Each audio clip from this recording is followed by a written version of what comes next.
าะมะนาวกับเพาะมะละกอจ้าอันนี้คือดินที่เราเตรียมไว้นะค่อนข้างจะแบบสุยมากก็ดินตามบ้านเรานี่แหละอันนี้ผลงานที่เราเพาะไว้แล้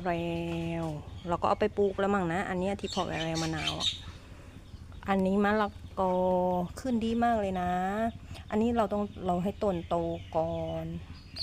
เพราะว่าถ้าต้นไม่โตถ้าดึงเขาออกรากเขาจะขาดนี่เพาะเม็ดสดๆจะได้แบบ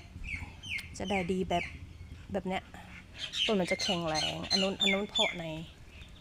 ในถุงลองเพาะ2 วิธีก็คือในถุงกับในกระถางเดี๋ยวเราก็จะแบบแยกเอาอะไรอย่างเงี้ยใบลาสวยมากใบเตยเรานะใบเตยเราก็มีนะมะละกอเรา